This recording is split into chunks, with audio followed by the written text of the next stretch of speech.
안녕하세요. Eat 바이블입니다. 오늘 묵상하실 말씀은 누가복음 9장 28절에서 36절까지의 말씀입니다. 먼저 오늘 본문을 읽겠습니다.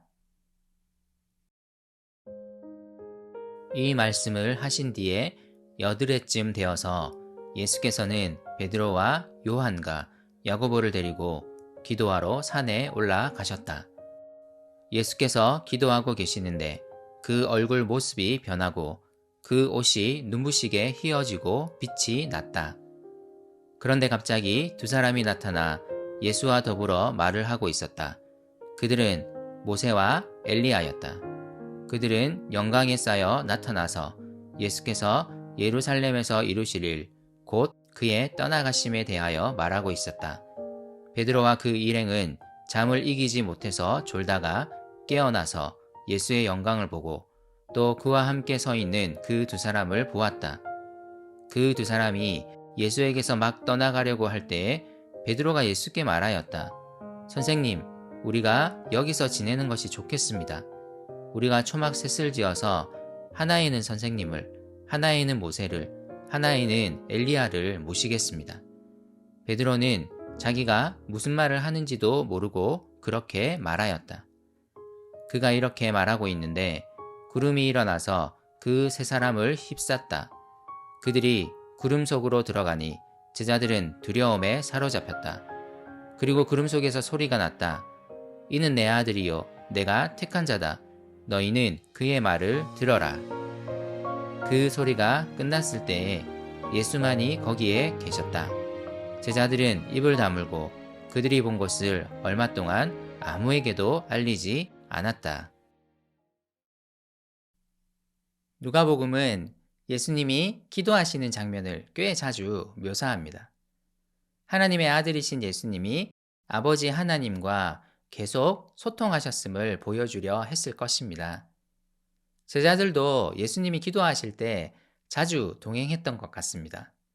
오늘 이야기도 베드로와 요한 그리고 야고보가 기도하시는 예수님과 함께하는 가운데 일어난 일입니다. 그날도 예수님은 기도하시기 위해 산으로 올라가셨고 세 제자가 동행하여 함께 기도했을 것입니다. 그런 가운데 놀라운 일이 일어납니다. 예수님의 얼굴 모습이 변하고 입으신 옷이 눈부시게 휘어지고 빛이 나는 일이 일어납니다. 그리고 갑자기 두 사람이 예수님 곁에 서는데 그들은 모세와 엘리야였습니다. 그리고 세 사람이 여러 이야기들을 함께 나누기 시작했는데 세 제자는 이 대화를 들으며 이 두 사람이 모세와 엘리야임을 알아차렸을 것입니다. 그들 눈앞에 또 한 번의 놀라운 일이 일어납니다. 그리고 오늘 본문은 이 대화 내용이 무엇이었는지에 대해 알려줍니다. 그 내용은 예수께서 예루살렘에서 이루실 일, 곧 그의 떠나가심에 관한 내용이었습니다. 31절에서 떠나가심으로 번역된 헬라어 단어는 엑소도스입니다. 이 표현은 특히 오늘 예수님과 함께 이야기를 나누는 모세와 관련되어 있습니다. 모세가 이스라엘 백성을 이끌고 이집트를 나왔던 것처럼 예수님도 사람들을 이끌어 구원하실 것임을 의미하는 표현입니다. 그리고 동시에 이 단어는 죽음을 의미하는 것이기도 합니다. 아마 이 세 사람은 예수님이 십자가 죽음을 통해 사람들을 구원하실 것에 대해 이야기했을 것입니다. 율법과 예언자를 대표하는 모세와 엘리야가 제자들 앞에서 예수님의 사역을 지지하며 예수님이 정말 메시아이심을 보증하는 장면이었을 것입니다. 앞선 문맥에서 예수님이 말씀하셨던 것처럼 그분은 정말 많은 고난을 받고 사람들의 배척을 받아 죽으실 것입니다. 그리고 다시 살아나심으로써 사람들을 이끌어 하나님의 구원으로 인도하실 것입니다. 예수님과 함께한 세 제자는 잠을 이기지 못해 꾸벅꾸벅 졸고 있었습니다. 이런 가운데 이 장면을 목격합니다. 아마도 정신이 번쩍 드는 일이었을 것입니다. 꽤 오래 이어진 대화를 들음으로써 제자들은 이 사람들이 모세와 엘리야임을 알아보았습니다. 이들은 매우 많이 놀랐을 것입니다. 그들이 따르는 분이 어떤 분이신지를 다시 확인할 수 있는 순간이었을 것입니다. 대화가 이어지는 동안 계속 놀라워하지 않았을까요? 무슨 말을 해야 하고 어떻게 이 장면을 표현해야 할지 몰라 하지 않았을까요? 그런 가운데 모세와 엘리야가 대화를 마무리하고 떠나려고 합니다. 베드로가 갑자기 외칩니다. 선생님, 우리가 여기서 지내는 것이 좋겠습니다. 우리가 초막셋을 지어서 하나는 선생님을, 하나에는 모세를, 하나에는 엘리야를 모시겠습니다. 그리고 누가는 베드로가 스스로 무슨 말을 하는지도 모른 채 말을 내뱉었음을 전해 줍니다. 아마 나중에 이 일을 회상했던 베드로의 고백이었을 것입니다. 그만큼 이 일은 베드로의 기억에 정말 놀라운 장면이었습니다. 이런 가운데 구름이 일어나고 예수님과 모세 그리고 엘리야가 구름에 휩싸입니다. 출애굽 시절에 하나님의 보호와 임재의 상징이었던 구름이 이 세 사람을 둘러싼 가운데 한 음성이 들립니다. 이는 내 아들이요 내가 택한 자다. 너희는 그의 말을 들어라. 이는 모세가 신명기 18장 15절에서 한 예언.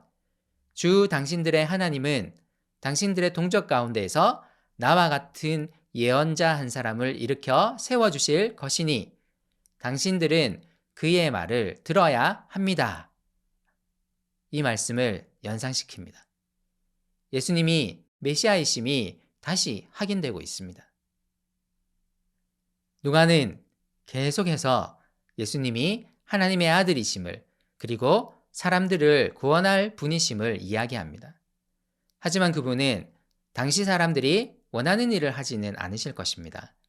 그분은 사람들을 위해 십자가에 달려 죽으심으로써 사람들을 위해 자신을 내어줌으로써 사람들을 구원하실 것입니다.